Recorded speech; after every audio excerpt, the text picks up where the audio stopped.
Katonda yebazibwe nnyo abooluganda mbalamusizza mwenna mu linnya erya Mukama waffe Yesu mujebaleko gyonna gye mukola. Mbeebaza olw'omukisa ogumpeereddwa okugabana nammwe ekigambo kya Katonda era nsaba Omwoyo Omutukuvu asobole okubikkula amatu gaffe wamu n'obwongo bwaffe tusobole okuwulira ekigambo kye ate awamu n'okukiteeka mu nkola mu Kristo Yesu Mukama waffe. Amiina. Tugenda mu kusoma mu kitabo kya Eseza essuula ey'okuna n'olunyiriri lw'14 oba Esther chapter 4 verse 14. Ku mutwe gw'empise, how can you keep silent in times like this? The Bible says, for if you remain completely silent at this time, relief and deliverance will arise for the Jews from another place. But you and your father's house will perish. Yet who knows whether you have come to the kingdom for such a time as this? Tulaba Katonda ebiseera ebimu asobola okuleeta abantu abamu mu bulamu bwaffe olw'ensonga. Ate era Katonda ebiseera ebimu asobola okututeeka mu kifo ekimu olw'ensonga. Ebigambo bino byali bichallenging Esther. Esther ebiseera ebyo yali mu lubiri nga yali mukazi wa kabaka Akaswero. Ne tulaba okusirika kwa Esther bwe yatuuka mu lubiri. Molodokayi yayogera ebigambo bino nga abisindika eri Esther naye nga abyogera mu bulumi. Yayogera ebigambo bino wakati mu bulumi. Yalaba nga Esther asirise n'amugamba bw'onoosirikira ddala mu kaseera akafaanana bwe kati kale okulokolebwa kw'Abayudaaya kunaava ewalala. Yabyogera wakati mu bulumi. Era tulaba nti Esther yali mu kifo ekyo kubanga Katonda yali amusindiseeyo okusobola okulaba nti nno atuukiriza pulaani ye. Esther yali mu kifo kino okutuukiriza pulaani ya Katonda ey'okununula abaana b'e Buyudaaya.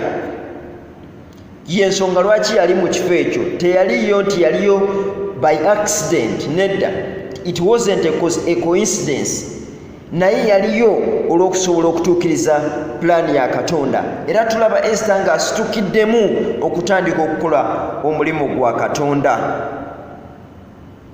Ekibuuzo kino kyali kichallenging Esther n'amubuuza bw'onoosirika mu kiseera ekifaanana bwe kiti kale okulokolebwa kwaffe oba okununulibwa kwaffe okw'abaana b'Abayudaaya kunaava eruuyi erulala. Kyali kimuchallenging. Ekintu kye njagala naffe tweteekeko challenge mu bulamu bwaffe. Ani amanyi nti mu kifo mw'oli oli okuyamba omuntu oyo abantu abo abalala? Ani amanyi nti mu kifo mw'oli oli okusitula abantu abalala? Ani amanyi mu kifo mw'oli olina okuzzaamu abantu amaanyi? Ani amanyi mu kaseera akafaanana bwe kati nti gw'alina okuyamba abantu abo abatasobola kweyamba? Ani amanyi nti mu kaseera akafaanana bwe kati gw'alina okusitula abo abagenda okugwa? Ani amanyi nti mu kaseera bwe kati gw'alina okuwa abantu amagezi era gw'alina okubaluŋŋamya? Ani amanyi nti mu kaseera bwe kati gw'alina okuyamba famire yo, okuyamba ensi yo awamu n'ensi yonna? Ani amanyi owooluganda mu kaseera akafaanana bwe kati gwe ayinza okuyimirirawo ku lwa famire yo, gwe ayinza okuyimirirawo ku lw'ensi yo, gwe ayinza okuyimirirawo ku lw'ensi yonna? Naye bw'onooba osirise kale okulokolebwa kwaffe kunaava luuyi ki? Ebigambo bino Molodokayi yabyogera nga bijja ku ntobo y'omutima gwe, ng'alaba abaana b'e Buyudaaya bonna bagenda kuzikirira singa Esther oba Eseza yali tatuukiriza kye yali ateekeddwa kukola. Molodokayi ng'amugamba omanyi ki oba wagenda mu lubiri olwo ng'omulimu ogwakutwala gwe gw'okununula abaana b'e Buyudaaya? Saba oluganda tuteekeddwa naffe okubeera nti tujjukira nti we tuli mu mbeera yonna tetuliwo by accident, naye tuliwo olw'ekigendererwa. Tuliwo olw'okuba nti no Katonda ayina omulimu gw'ayagala tubeere nti no tumukolera mukadde ako. Simanyi kifo mw'oli owooluganda gwampuliriza, naye mu kifo mw'oyimiridde waliwo omulimu Katonda gw'ayagala okole. oyinza okuba oli mubuulizi naye ng'osirise mu kaseera akafaanana bwe kati. Ensi bw'efaanana bw'eti ng'osirise naye ng'oli mubuulizi mulungi. Oyinza okuba oli musomesa w'ekigambo kya Katonda naye ng'oli musomesa mulungi naye mu kaseera akafaanana bwe kati ng'osirise. Oyinza okuba oli kwaya leader oba memba wa kwaya naye ng'osirise omuntu alina eddoboozi erisobola okununula emyoyo gy'abantu abalala nga tugamba bane Sister Blessed Mary ayimba. Mbutuufu bw'ayimba owulira ng'osumuluddwa naye ng'eddoboozi erifaanana bwe riti olisirikidde. Eddoboozi erifaanana bwe riti eriyinza okuyamba abantu abalala olisirikidde. Mu kaseera akafaanana bwe kati owooluganda bw'onoosirika okulokolebwa kwaffe kunaavaawa. Katonda yakuwa eddoboozi eddungi ojja owulira ekigambo kya Katonda ojja oyimbe abantu basobole okusumululwa, abantu basobole okudda eri Katonda. Naye ng'eddoboozi bwe riti eddungi Katonda lye yakuwa obuwi olisirikidde. Oyinza okuba oli Asha, ekirabo kyo Katonda kye yakuwa okisirikidde. Oyinza okuba oli musabi, oli mwegayirizi, mu kifo ky'okujja ne weegayirira Katonda asobole okusaasira abantu, Katonda asobole okusumulula ensi, Katonda asobole okuwonya abooluganda, Katonda asobole okununula famire yo, Katonda asobole okununula ekkanisa yammwe, Katonda asobole okununula ensi yonna naye ng'osirikidde ekirabo Katonda kye yakuwa. Oyinza okuba oli mwogezi mulungi banaye nga gundi bw'ayogera tuddamu amaanyi, gundi bw'ayogera tufuna encouragement, atu encouraginga is motivational, is an inspirational speaker. Naye ng'osirikidde ekirabo Katonda kye yakuwa. Oyinza okuba oli muyambi nga gwayamba enfuuzi, gwayamba bamulekwa, gwayamba bannamwandu abatalina ayamba naye ng'ekirabo Katonda kye yakuwa okisirikidde. Owooluganda bw'onoosirika mu kaseera akafaanana bwe kati okulokolebwa kwaffe kunaava. Oyinza okuba oli musawo, omusawo yalina omutima ogulumirirwa abantu ne bw'onoosirika mu kaseera akafaanana bwe kati ensiko eyitamu okulokolebwa kwaffe kunaavawa. Oyinza okuba oli mulamuzi, omulamuzi eyali alamula ebintu eby'amazima, eyali akozesa amazima naye nga mu kaseera kano osirise. Owooluganda nsaba tuzuukuke, bw'onoosirika mu kaseera bwe kati okulokolebwa kwaffe kunaavaawa. Oli wa poliisi, olina okukuuma abantu n'ebyabwe naye bw'onoosirika mu kaseera akafaanana bwe kati ensiko eyitamu okulokolebwa kwaffe kunaavaawa.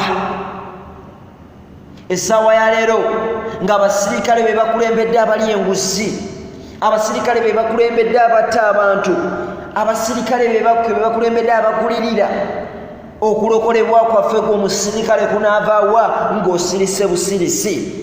Tuteekeddwa okuzuukuka, tuteekeddwa okusitukiramu. Oyinza okuba oli musomesa nga gwalina okusomesa abayizi naye bw'onoosirika mu kaseera akafaanana bwe kati ensiko eyitamu okulokolebwa kwaffe kunaavaawo. Owooluganda abantu bakwesiga ne bakuwa oba MP ne bakusindika ng'omubaka agenda okubakiikirira naye bw'oba toyogedde nga tositudde eddoboozi ly'abantu okulokolebwa kwaffe kunaavaawa.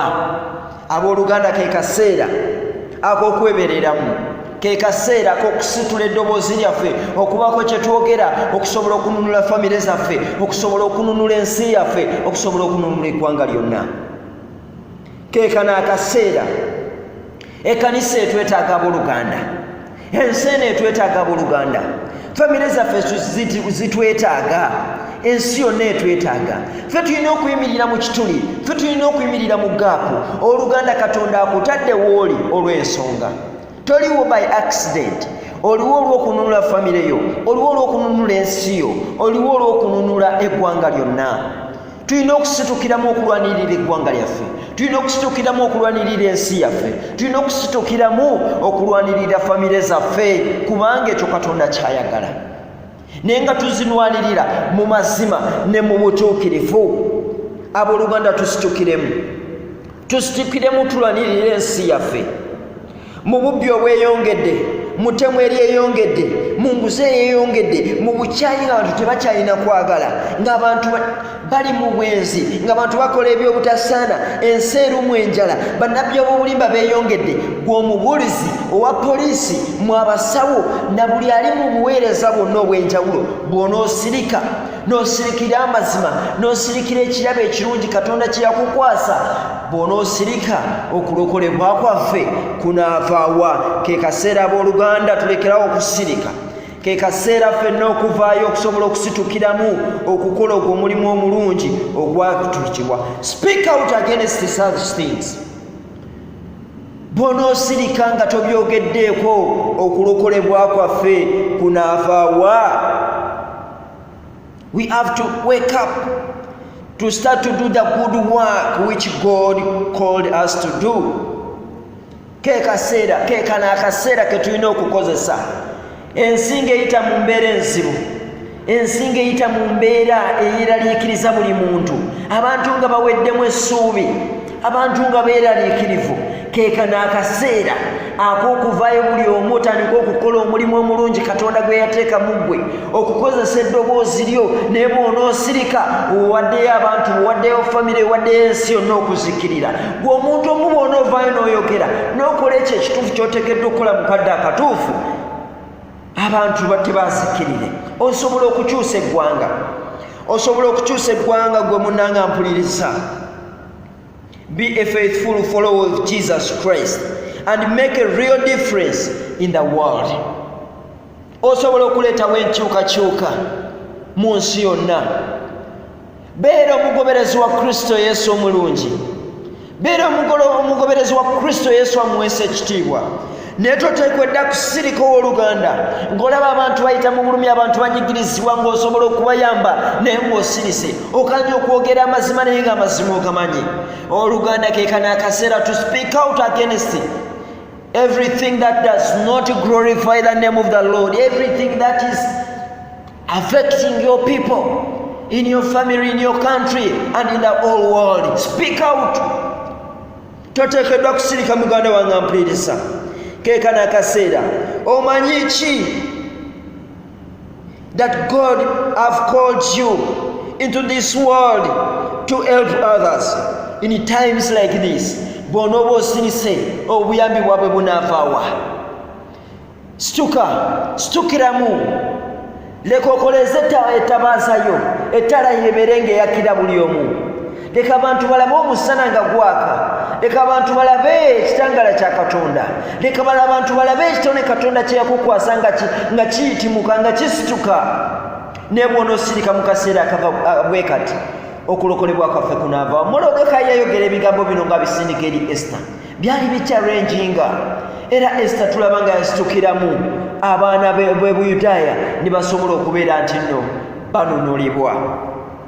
Nsaba ekisa kya Katonda okuyimirira wamu naffe, okulaba nti no buli omu omulimu Katonda gwe yamutuma okukola mu nsi muno agutuukiriza.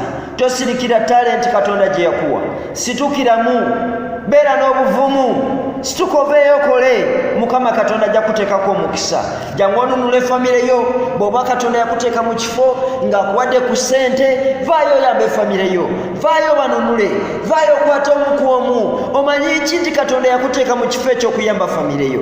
Omanyi ki nti Katonda yakuteeka ku kifo ekyo oba gw'oli MP nga gwagenda okuyamba ekitundu kyo kikulaakulanya? Vaayo osituke, situkiramu osobole okuyamba ekitundu ky'owooluganda. Tosirika mu kaseera akafaanana bwe kati. Bw'onoosirika ensinga bw'ogiraba mu bisomoozo byeyitamu, mu bweraliikirivu bwerimu, okulokolebwa kwaffe kunaavaawa. Abooluganda ke kana akaseera buli omu okuvaayo okulwanirira ensi ye, buli omu okuvaayo okulwanirira famire ye. Lwanirira abantu b'abooluganda, tobaleka kuzikirira ng'osobola okubayamba. Mukama Katonda bampeera omukisa. Mwebale nnyo okumpuliriza era mbeebaza mwenna abangoberera n'abatannaba kutandika kungoberera. Mbasaba musobole okubeera nti musubscribinga ku YouTube channel yange. Mu mannya gange Nsibambi John Bosco. Osobola okwogera nange era ku WhatsApp namba yange eri *2567552357510 oba 2557552357 okwongera okugabana naawe ekigambo kya Katonda gwe wenna ayayanira okuwulira ekigambo kya Katonda ayagala okugabana nange ekigambo kya Katonda ayagala okumpa amagezi ayagala okunzimba mu bwakabaka bwa Katonda ennamba eyo osobola okugiyitako n'okuyita ku comments ku YouTube channel yange osobola okukomentinga ne tulaba ki kye tuteekeddwa okukola ne tulaba bwe tuteekeddwa okuzimbagana ne tulaba bwe tuteekeddwa okusitukira wamu mu kuweereza Katonda. Oluganda keekana akaseera k'okusitukiramu. Mbeebaza mwenna abampuliriza abalaba videos abawuliriza audios mwena Katonda nsaba bampeera omukisa. Yongera okugabana obubaka buno, yongera okukomentinga, yongera okubwagala okubulayikinga Katonda nakumpera omukisa. Era nsaba kisa kya Katonda okuyimirira wamu naawe ng'osituka okukola ogwo omulimu omulungi Katonda gwe yakuyitira okukola, ng'ogukola n'obuvumu nga totiitiridde, ng'ogukola mu mazima ne mu butuukirivu nga Katonda bw'ayagala. Katonda akumpera omukisa gwe n'owooluganda okuyita mu Kristo Yesu Mukama waffe.